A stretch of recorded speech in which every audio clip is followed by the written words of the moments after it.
We're in the midst of a huge transformation where our peers, communities, and workplaces are all really melding into one. Welcome to Reimagining Company Culture. My name is Christina Giordano. My pronouns are she, her, and hers, and I'm a partnerships manager here at AllVoices. I'm very excited to welcome our next guest to the podcast, Janet Van Huysse. She is the SVP, Chief People Officer at Cloudflare and co-founder of TendLab. Janet, thanks for joining us this afternoon.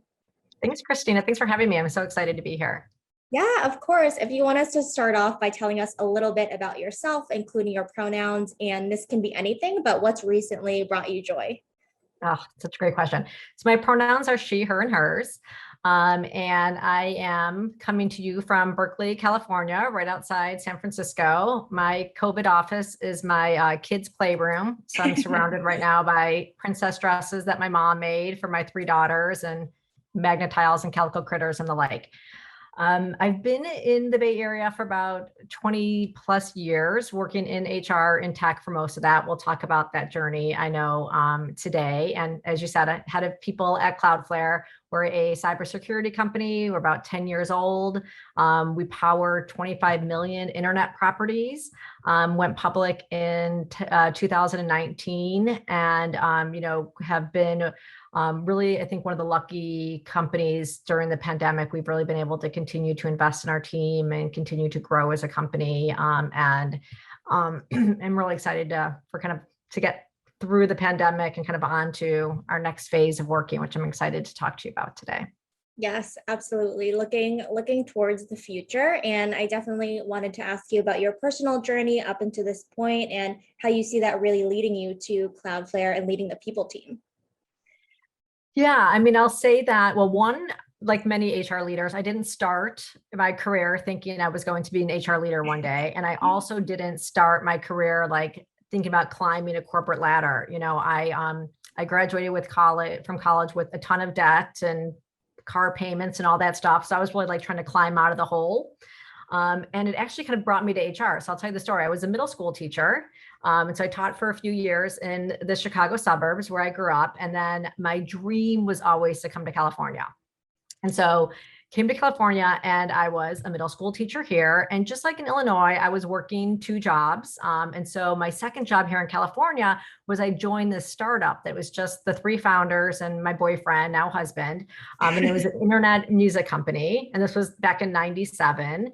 And so the CEO was like, a 23-year-old, recent college grad like I was. And I had never even had the audacity to believe that you could be a CEO at that age. So I was really just like entranced with the whole tech scene here. So I was doing that at night. And then on the, and then I had my day job, I was teaching. And so one night a group of friends went out to dinner in San Francisco, and we had it was like a nice restaurant, but not fancy. And we had probably, some glasses of wine, and the bill comes and we all split it evenly. And it's $60 a person. Sure, this was in 1997. And, everyone breaks out their credit card. I'm sure I did too. But in the back of my mind, I'm thinking $60 is my entire budget for the month for food, beverage, everything. Yeah. And I'm like, I'm spending it right now in one meal that did not feel particularly indulgent or over the top. And so it really kind of forced me to reckon, like, if you want to stay in the Bay Area, which I did, and you don't want to work multiple jobs for the rest of your life, like teaching, you can't afford it. Yeah. And I was loving my night and weekend job. So I canvassed everyone I knew, like, what should I do? At that point, the startup had received some initial funding. So they were actually starting to hire people. More people were being hired. And so everyone I talked to said you should go into HR. It's the best intersection between academic world and the corporate world, and you'd be great at it. And I was like, oh yeah, I didn't really have a paradigm, but I liked what I was hearing. So I went to the CEO and I said, listen, I have this, you're growing and you're going to need an HR manager. And so I found this program that was for professionals. So the classes were all in the evenings on the weekends. You can take a number of years to finish it, and then you end up with this HR management certification. So I told them I'm going to do it in one semester. So like all weekend nights and every weekend and get it done, because I was afraid that if I took too long, they were going to hire someone else for that job, right?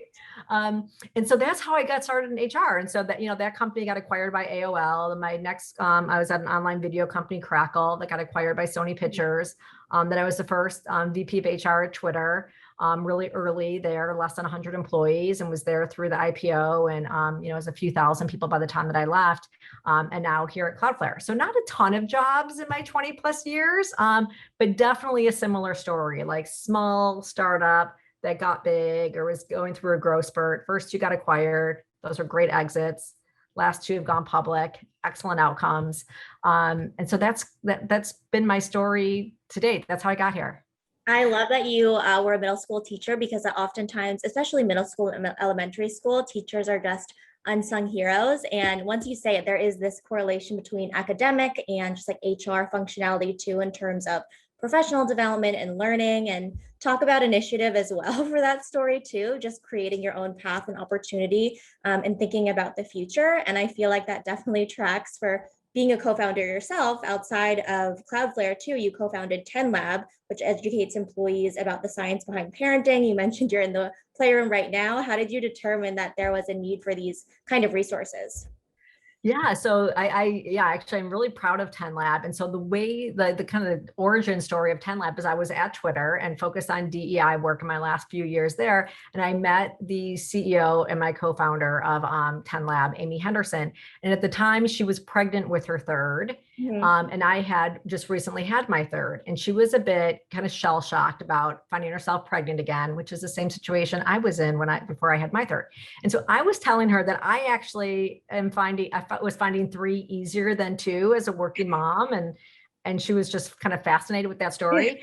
And so we bonded over that. And so the way Amy was kind of coping with how do I stay a successful, thriving working parent with 3 children, 4 and under, is she went and just interviewed all the successful, highly admired working mothers that she knew. And in her interview, she realized that they were saying that they were better at their jobs because of parenting, not despite parenting.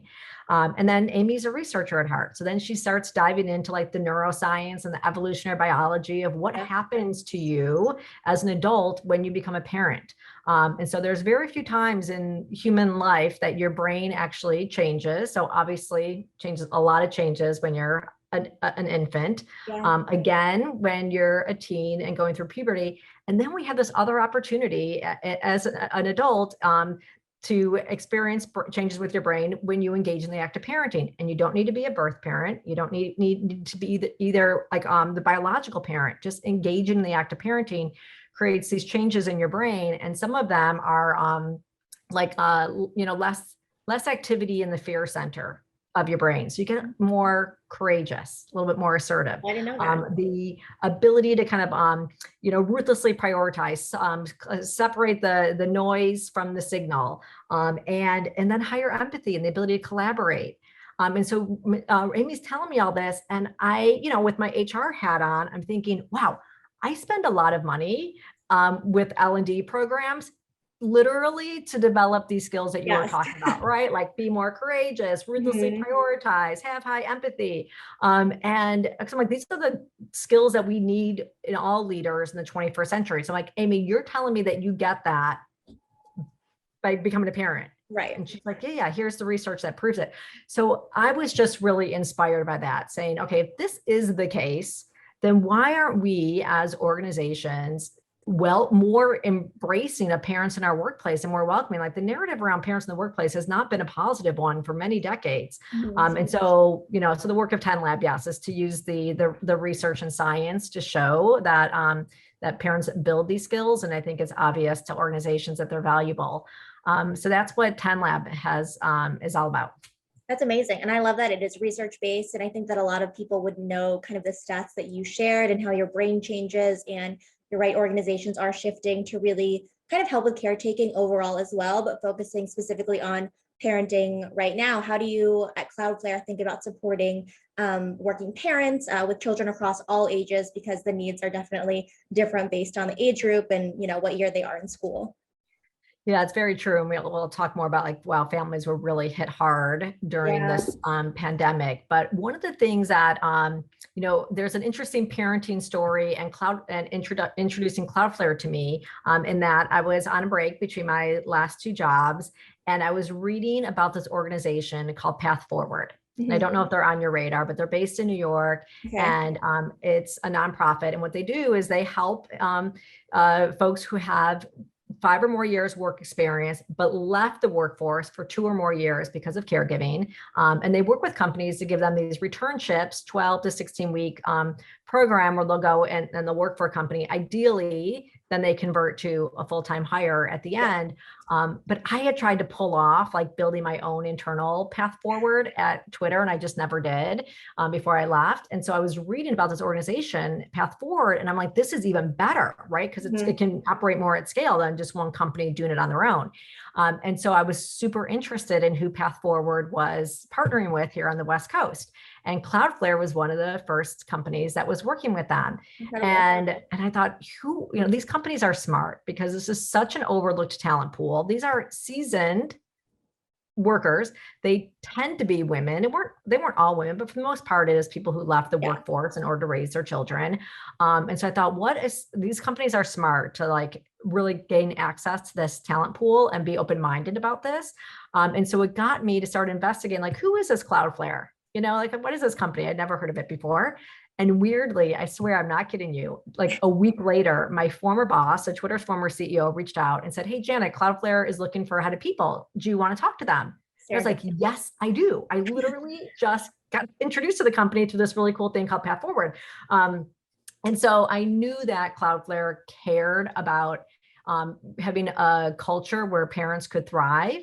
Right. And so just having that kind of value alignment. And I just thought they were so like smart and ahead of the curve to be partnering with Path Forward because they were early. Like I joined Cloudflare in 2016. We were just a few hundred people, and Path Forward was already a group that they were working with. So I get no credit for it, although it's been a tremendously successful program for us. So we've had like 92% of the returners that we've had at Cloudflare have converted to full-time employees at Cloudflare. Wow. So it's been a tremendously successful program for us.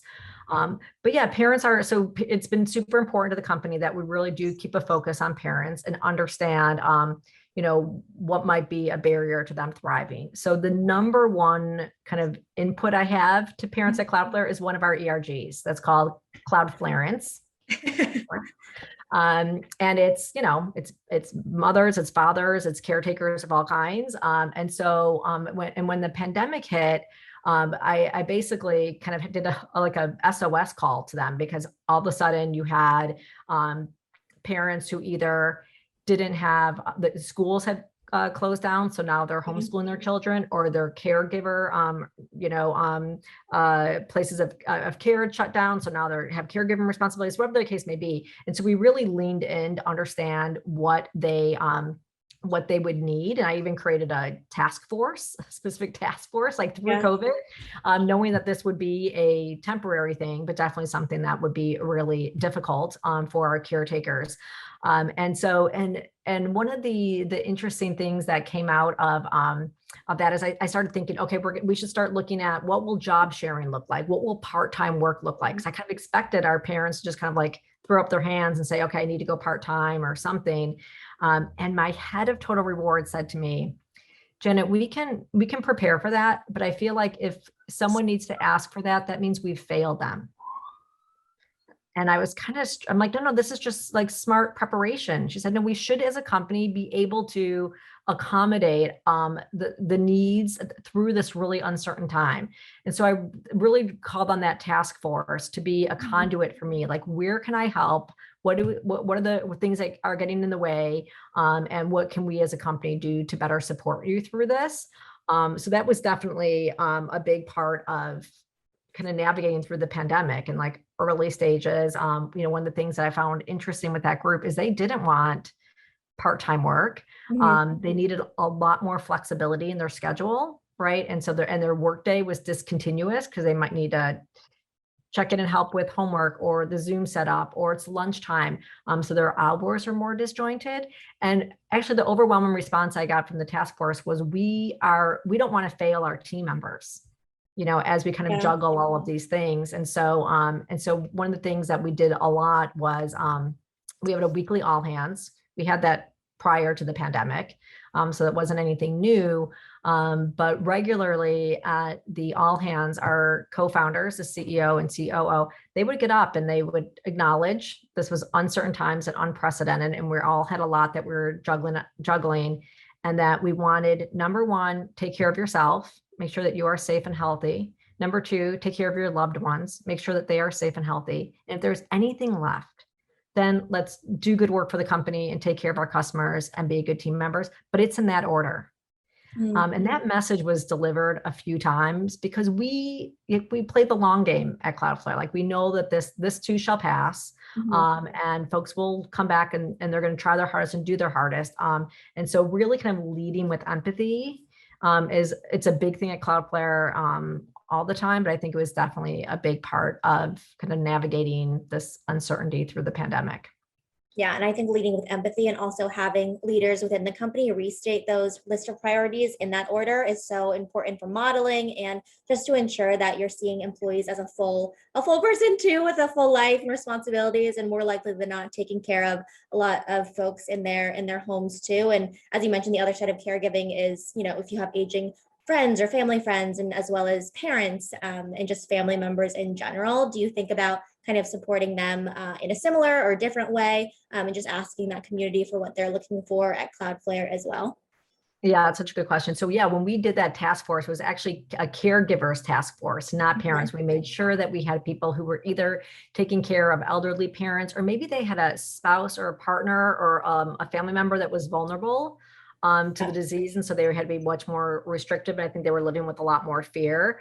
So that group actually included caregivers as well.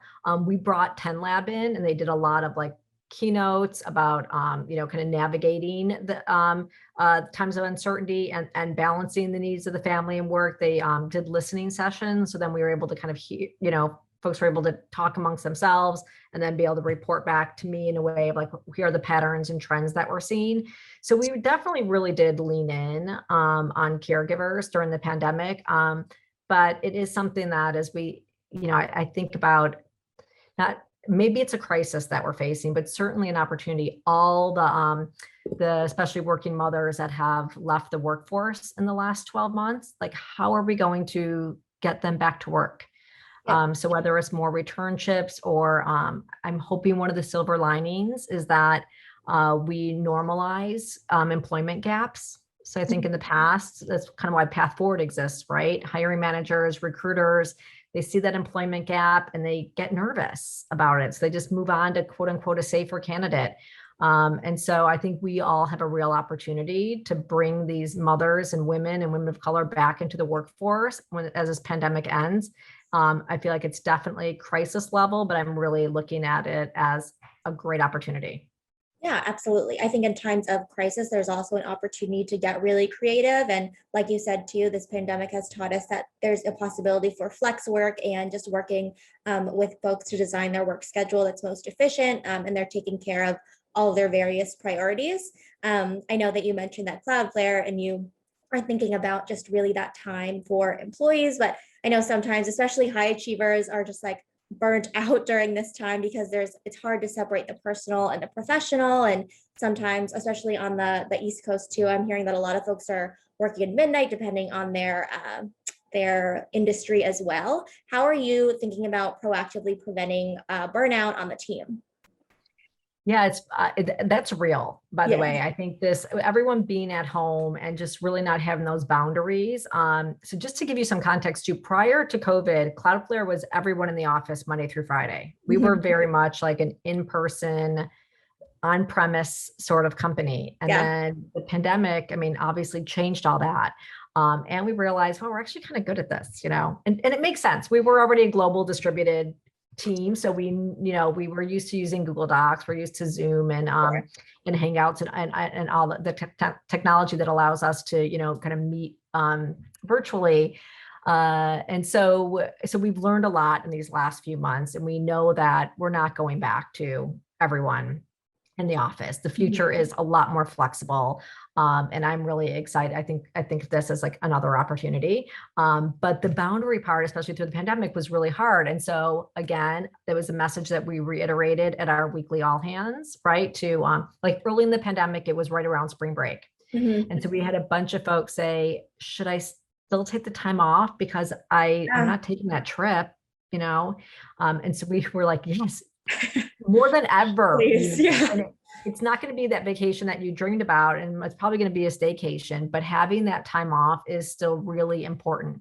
And so we're constantly messaging that as well. And then the other thing is, we have mental health services like Ginger IO and other things. So we had a lot of workshops around mental health. We actually, the L&D team leads avoiding burnout workshops.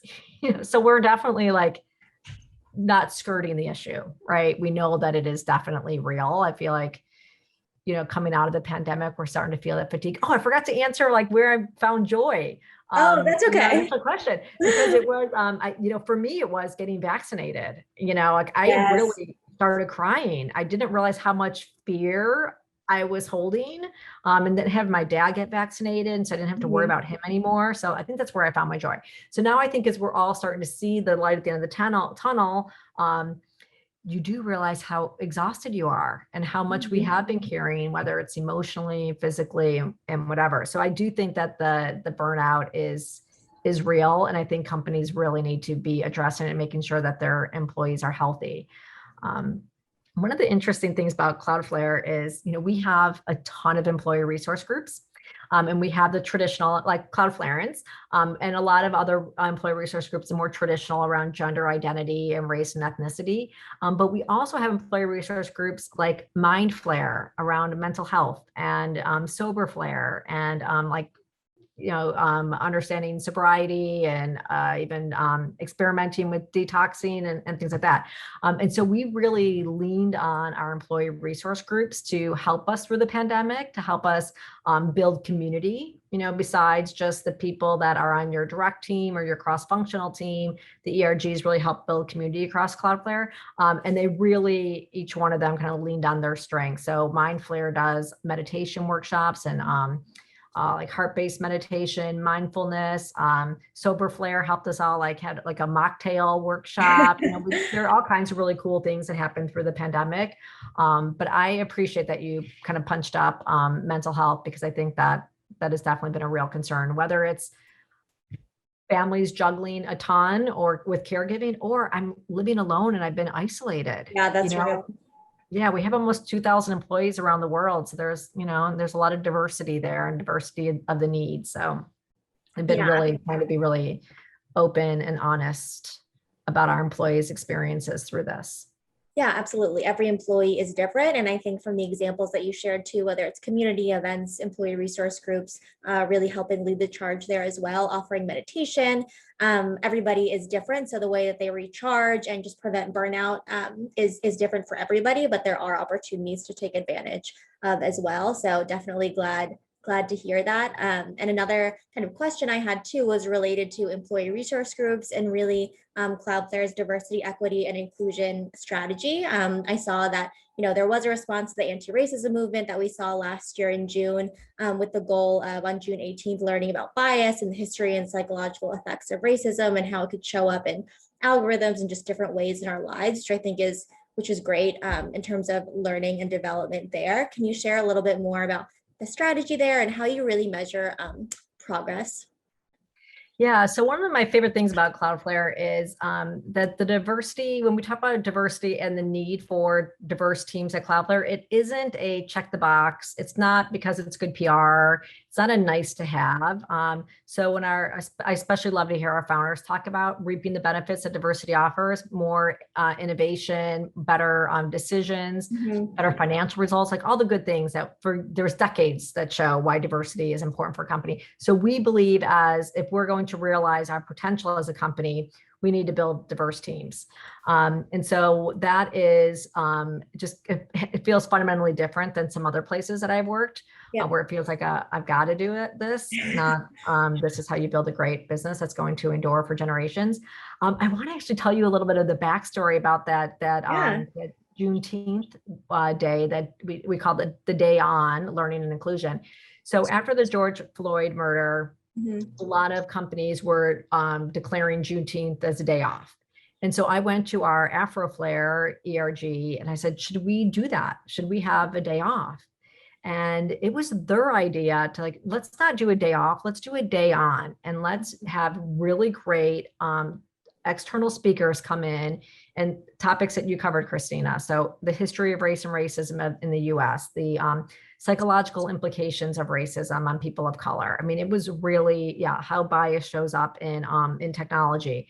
And we had like a lot of the company join live, even like Europe, who was, way outside their workday, participated. And it was really, I think, and then we would, after the external speaker, we kind of get in smaller groups and kind of process. And then we all committed to diversity and inclusion goals for ourselves. And then we actually recorded the manager's goals for each team.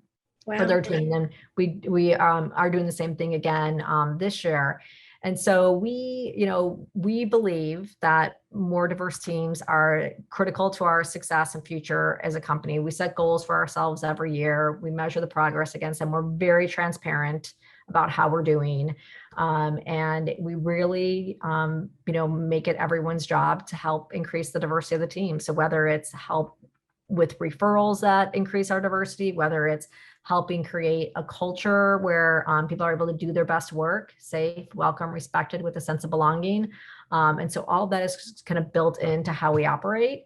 And another thing, Path Forward is a good example of this, but Cloudflare, if you look around the company, there are a ton of people with very unconventional paths into tech.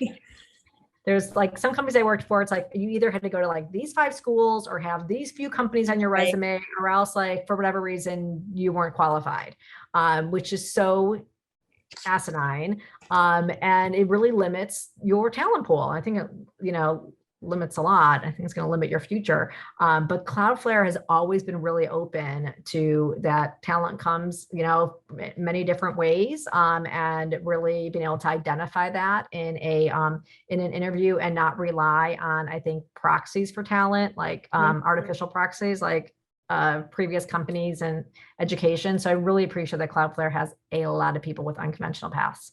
Yeah, I definitely think that it's important for just the general talent pool, but also, like you said, the innovation of the product and the workplace that you're going in the future. And I also liked your point about how it's everyone's job to really foster that inclusive environment, because oftentimes people are like, oh, it's the people team's job, or the diversity team or the employee resource group's job to really check this box, like you said. But it's really about everyone, because you want to attain diverse talent, but also retain, promote, and pay, and just make sure that everybody feels like they're welcome and host a space for learning as well. I know that we've talked about a couple different topics here, from caregiving to supporting parents to Cloudflare's culture, but more granularly in the work that you do and you're seeing in the people industry, is there a trend that you're seeing that individuals or companies really need to be aware of in order to be successful in the future?